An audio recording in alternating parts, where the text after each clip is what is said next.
गुरुदेव, कर्म क्या होता है? कर्म जो है उसे कहते हैं जिसके द्वारा आत्मा का बंधन समाप्त हो जाए। जैसे भूत भाव उद्भव करो विसर्ग कर्म संगीता।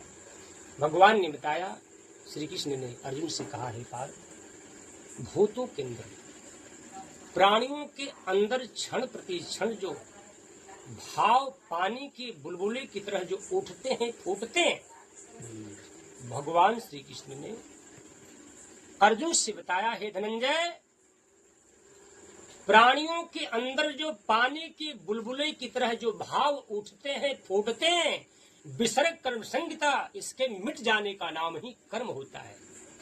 इसके मिट जाने का नाम कर्म होता है। आज की दुनिया में लोग ये समझते हैं खेती करना कर्म है कि नहीं? कृषि करना कर्म है, व्यापार करना कर्म है, घर बना लो कर्म है, बेटी बेटा आदि को भोजन सामग्री जुटा लो कर्म है कि नहीं?